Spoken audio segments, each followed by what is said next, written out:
Bismillahirrahmanirrahim. Assalamualaikum warahmatullahi wabarakatuh. Alhamdulillah rabbil alamin. Wassalatu wassalamu ala asyrafil anbiya'i wal mursalin wa ala alihi wa ashabihi wa man sara ala nahji ila yaumiddin. Amma ba'du. Ikhwani al-a'izza rahimani wa rahimakumullah. Alhamdulillah, segala puji bagi Allah Subhanahu wa taala yang telah mempertemukan kita kembali di majelis ini, majelis yang dibacakan di dalamnya hadis-hadis Rasulullah sallallahu alaihi wasallam. Semoga Allah Subhanahu wa taala memberikan kita keistiqomahan di dalam membaca hadis-hadis Rasulullah sallallahu alaihi wasallam, dan tentunya setelahnya kita memahaminya dan mengamalkannya.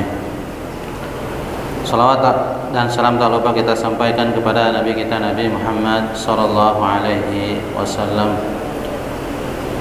pada keluarganya, sahabatnya serta seluruh umatnya yang senantiasa istiqamah menjalankan sunnah beliau. Ikhwani al-a'izza rahimani wa rahimakumullah. Tiba kita ke hadis yang kedua pada bab al-mubadarah ilal khairat, bersegera dalam melaksanakan kebaikan. Asani qala al-muallif rahimahullah taala asani an Abi Sirwa'ah bi kasri sin al-muhmalah wa fathiha Uqbah ibn al-Harith radhiyallahu anhu qala صليت وراء النبي صلى الله عليه وسلم بالمدينة العصر فسلم ثم قام مسرعا فتخطى رقاب الناس إلى بعض حجر نسائه وفزع الناس من سرعته فخرج عليهم فرأى أنهم قد عجبوا من سرعته قال ذكرت شيئا من تبر عندنا فكرهت أن يحبسني فأمرت بقسمته.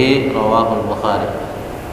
وفي رواية له كنت خلفت في البيت تبرا من الصدقة فكرهت أن أبيته. التبر قطع ذهب أو فضة. في هذا الحديث المبادرة لأداء القربات وفعل الخيرات. Artinya dari Abi Sirwa'ah bikasri sin, ya, dengan mengkasrahkan sin, jadi sir bacaannya. Nama aslinya adalah Uqbah ibn al-Harith radhiyallahu anhu. Beliau berkata, saya pernah sholat asar, ya, saya pernah sholat asar di belakang Nabi sallallahu alaihi wasallam di Madinah. Kemudian setelah salam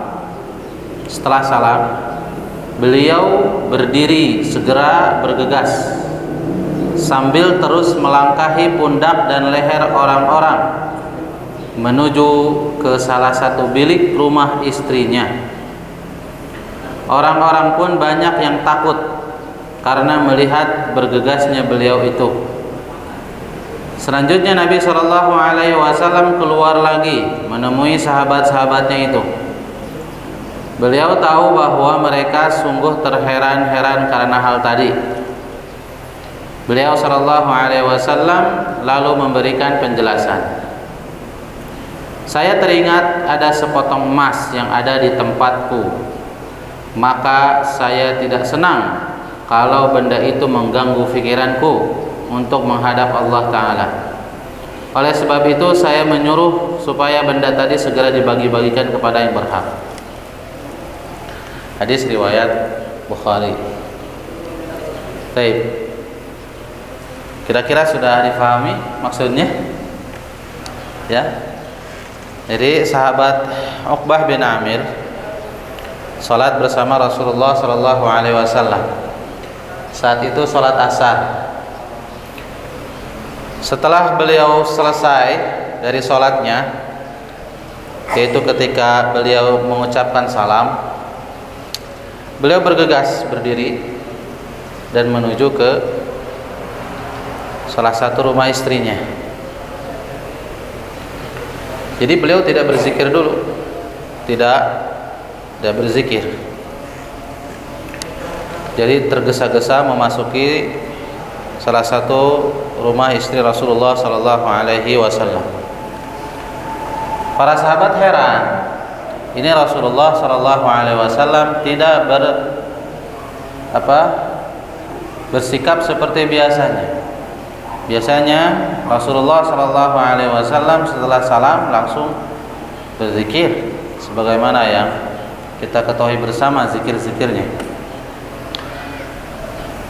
Maka Nabi sallallahu alaihi wasallam setelah menyelesaikan urusannya di rumah istri Nabi sallallahu alaihi wasallam, beliau melihat para sahabat terheran-heran. Maka Nabi sallallahu alaihi wasallam memberikan kejelasan kepada mereka bahwa beliau itu tergesa-gesa untuk membagikan emas yang ada di rumahnya. Emas titipan ya. Emas titipan, bukan emas milik Rasulullah sallallahu alaihi wasallam. Jadi Nabi sallallahu alaihi wasallam teringat bahwasanya di rumahnya masih ada sepotong emas yang belum dibagikan kepada orang yang berhak. Di riwayat lain sebagaimana tadi dibacakan bahwa itu emas untuk sedekah. Ya. Dan Nabi sallallahu alaihi wasallam mengatakan fakarihtu an yahbisani. Ya. Aku tidak mau barang itu tertahan di rumah saya. Dalam riwayat lain ubayyitahu. Nabi sallallahu alaihi wasallam tidak suka kalau emas itu bermalam di rumahnya. Nah, begitu ya. Jadi karena ada amanah yang harus ditunaikan, Nabi sallallahu alaihi wasallam setelah sholat langsung bergerak, bahkan melewati para sahabat ya. Artinya pasti melewati pundak dan leher. Yang sahabat lain masih berdiri, Nabi berjalan. Nah, dan itu ada larangannya. Ya, tidak boleh takhati ar-riqab, melewati manusia yang sedang duduk di saf ya. Itu ada hadisnya. Tapi dalam kondisi yang mendesak itu diperbolehkan. Nah, demikian penjelasan secara singkat makna dari hadis yang dibacakan tadi. Selanjutnya kita akan mengambil beberapa faidah dari hadis yang kita bacakan barusan. Faidah pertama, penjelasan penting ya, dalam hadis tadi ada penjelasan penting bahwa setiap insan perlu untuk bersegera dalam amalan kebaikan. Jangan suka menundanya, karena boleh jadi hal itu akan terlewatkan begitu saja. Baik karena sebab yang tidak diketahui. Bisa saja amalan itu terlewat dengan kematian. Tiba-tiba mendadak mati, belum sempat menunaikan ibadah yang tertunda, kematian sudah menjemputnya, atau karena sakit, atau karena kesibukan dunia, atau urusan lain yang bersifat mubah. Jadi yang pertama, sebagaimana judul dari bab ini, bersegera di dalam melaksanakan kebaikan dan ketaatan. Nabi sallallahu alaihi wasallam diberikan amanah untuk membagikan sepotong emas yang ada di rumahnya. Ya, dalam hadis itu dikatakan tibrun ya. Tibrun itu fiddah, emas. Tapi biasanya tibrun itu masih berbentuk serpihan, potongan, belum berupa cetakan. Ya, makanya dikatakan tibrun. Nah, Nabi ada amanah di pundaknya, harus segera dilaksanakan. Maka Nabi Shallallahu Alaihi Wasallam setelah sholat langsung berdiri dan menuju rumahnya. Jadi tidak boleh menunda kebaikan, tidak boleh menunda amal soleh, tidak boleh menunda menyampaikan amanah yang sudah diberikan kepada kita. Betapa sering kita terlewatkan amalan karena sesuatu yang tidak bisa kita hindari, karena sakit, karena keperluan, atau yang lainnya. Jangan sampai untuk urusan dunia kita tidak pernah telat. Untuk urusan dunia kita tidak pernah tidak hadir. Tapi ketika urusan akhirat telatnya Masya Allah. Ya. Ketika keuntungan yang didapatkan karena hadir tepat waktu itu terlihat berupa materi, maka kita bersegera. Tapi ketika keuntungan itu berupa pahala dan ridha dari Allah Subhanahu wa taala, maka kita kadang-kadang susah untuk hadir tepat waktu, dan bahkan itu berlalu di depan mata kita tanpa kita bisa melaksanakannya. Faedah yang kedua, dalam hadis ini terdapat petunjuk bahwa Rasulullah SAW adalah manusia yang paling bersegera dalam segala kebaikan dan amal saleh. Terlebih lagi bila soal menunaikan amanah dan perkara yang berhubungan dengan hajat hidup orang banyak. Beliau adalah sebaik-baik teladan dalam masalah ini. Nah, ya, Nabi SAW adalah teladan untuk kita. Rasulullah SAW adalah orang yang perlu kita jadikan contoh dalam segala kehidupan kita, terutama dalam bersegera dalam berbuat kebaikan. Ya, apalagi sedekah tadi itu hubungannya dengan kebutuhan orang lain. Zakat ini, sedekah ini harus segera dibagikan. Kenapa? Karena ada orang yang sangat membutuhkan, sedang menunggu harta tersebut. Maka tidak boleh seseorang menimbun hartanya dan menunda-nunda zakatnya. Tidak boleh menunda-nunda sedekahnya. Dan Nabi SAW adalah orang paling pertama dalam melakukan segala kebaikan.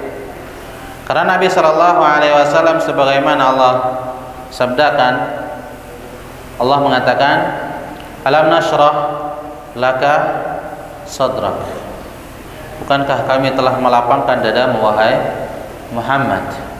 Nabi SAW orang yang tidak pernah merasa berat dengan tuntunan syariat.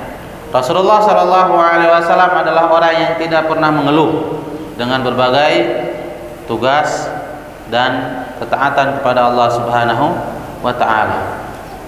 Beliau adalah orang yang paling bersegera melakukan ketaatan.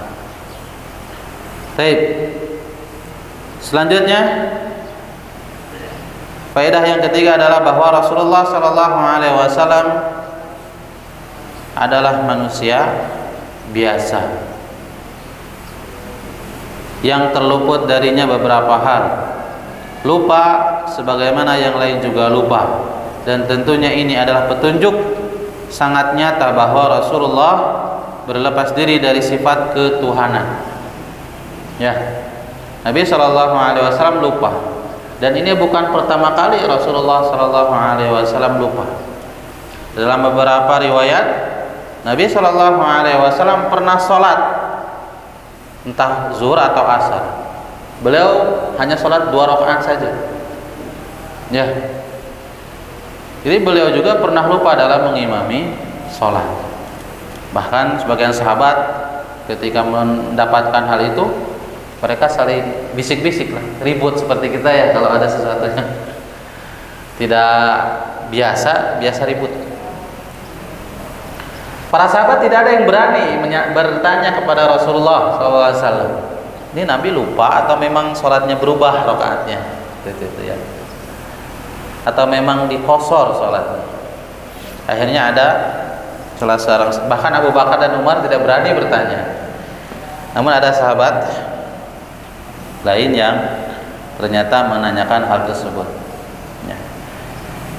Dia mengatakan, ya Rasulullah, apakah sholat itu dikosor atau memang Anda lupa? Gitu. Kemudian para Nabi SAW pun bertanya kepada sahabat yang lain. Ternyata benar. Para sahabat pun merasa ada yang aneh dengan sholatnya. Akhirnya Nabi SAW menambah 2 rakaat yang tersisa dan melakukan sujud sahwi. Ini Nabi SAW artinya manusia biasa yang tidak luput dari sifat lupa ya. Tetapi untuk Al-Quran dan wahyu Nabi Shallallahu Alaihi Wasallam tidak lupa. Tidak ada wahyu yang tidak beliau sampaikan. Tidak ada wahyu yang beliau sembunyikan. Ya, Allah Subhanahu Wa Taala mengatakan, sanuqri'uka fala tansa. Nabi Shallallahu Alaihi Wasallam tidak akan lupa. Ada ayat yang tidak tersampaikan kepada umatnya. Nah, untuk Al-Quran beliau wahyu tidak ada yang lupa. Dan ini menunjukkan bahwa Nabi Shallallahu Alaihi Wasallam bukanlah Tuhan, tidak memiliki sifat ketuhanan. Karena tentu banyak orang yang saat ini berdoa langsung kepada Rasulullah Shallallahu Alaihi Wasallam, meminta langsung kepada Rasulullah Shallallahu Alaihi Wasallam, dan ini adalah perbuatan yang syirik, ya, syirik besar, bisa menghapus amalan seseorang dari awal sampai akhir jika dia tetap melakukan kesyirikan. Karena kenapa? Karena Nabi Shallallahu Alaihi Wasallam tidak bisa mengabulkan doa orang yang meminta kepadanya. Yang bisa mengabulkan doa tersebut adalah Allah Subhanahu Wa Taala. Kemudian faedah yang keempat, bolehnya bagi imam setelah sholat untuk berdiri meninggalkan tempat sholat tanpa berzikir sesudah sholat bila ada perkara penting yang membuatnya sibuk atau urusan mendadak lainnya. Ya, jadi kalau ada imam setelah salam langsung berdiri dan pergi keluar, jangan bersuudzon dulu.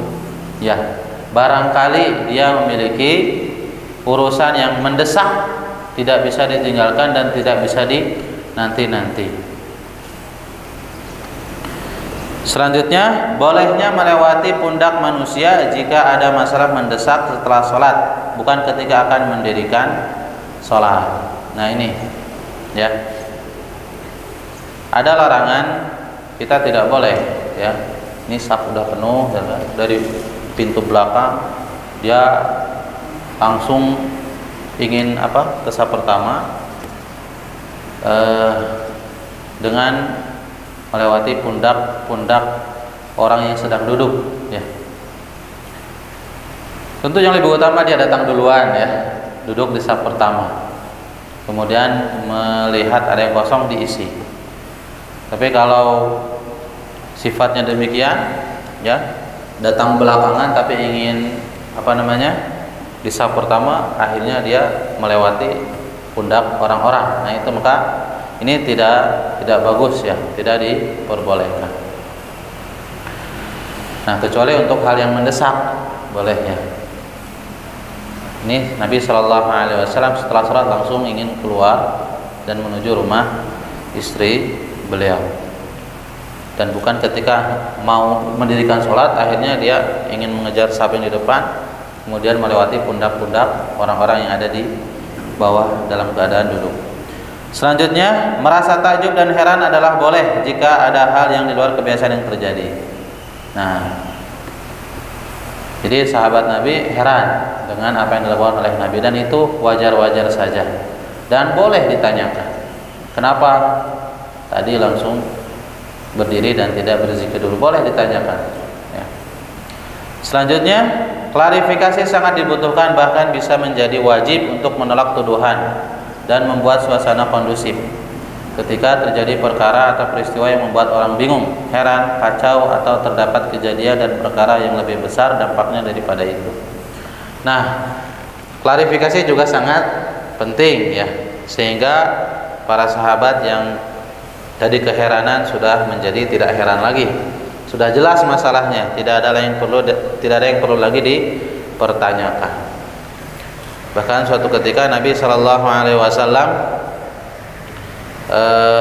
suatu malam berjalan dengan istrinya, kemudian didapati oleh dua orang sahabat Nabi.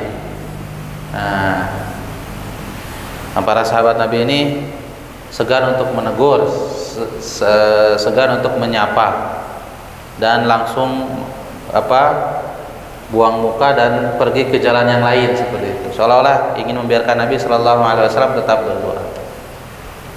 Maka Nabi Shallallahu Alaihi Wasallam melihat dua sahabat itu langsung memanggilnya, langsung memanggilnya dan mengatakan bahwasanya ini adalah istri saya. Ini adalah istri saya. Pertanyaannya, apakah sahabat Nabi ketika itu bersuudzon kepada Nabi? Tidak mungkin. Ya. Sahabat Nabi yang melihat Nabi sedang berdoa dengan seorang wanita itu tidak mungkin suudzon, atau ya tidaklah, ya, tidak bersuudzon. Nah, bahkan itu diklarifikasi gitu oleh dua sahabat tadi bahwa kita tidak pernah berpikiran apa-apa gitu. Tapi Nabi Shallallahu Alaihi Wasallam menjelaskan, saya harus jelaskan kenapa, supaya tidak dihiasi sama setan. Seperti itu. Jadi klarifikasi itu sangat penting untuk menjelaskan hal-hal yang masih diperbincangkan oleh manusia, diminta ataupun tidak. Ya, di sini Nabi Shallallahu Alaihi Wasallam melihat sahabat keheranan, ya, beliau menjelaskan. Kemudian yang terakhir, bolehnya mewakilkan penyerahan zakat dan sedekah pada orang lain. Ya, jika ada harta yang harus dizakatkan, maka kita boleh menitipkannya kepada orang lain. Apalagi sekarang sudah ada lembaga khusus dan simak ataupun lembaga-lembaga penyaluran zakat lainnya. Itu bisa. Kepada perorangan pun bisa. Misalkan orang kampung atau orang yang dari luar negeri, ada saudara, ini ada saya ada zakat, tolong bagikan di kampung ini. Ya silahkan. Seperti itu. Nah, demikianlah beberapa faedah yang bisa kita ambil dari hadis ini. Tentu faedah yang paling utama adalah faedah yang sesuai dengan babnya, yaitu bersegera dalam melaksanakan kebaikan. Apalagi ini amanah, menyangkut hajat banyak orang yang sedang membutuhkan, maka hal itu harus disegerakan dan tidak boleh ditunda ke lain waktu. Demikian, mudah-mudahan bermanfaat. Wassallallahu ala nabiyina Muhammad wa ala alihi wa sahbihi wasallam. Assalamualaikum warahmatullahi wabarakatuh.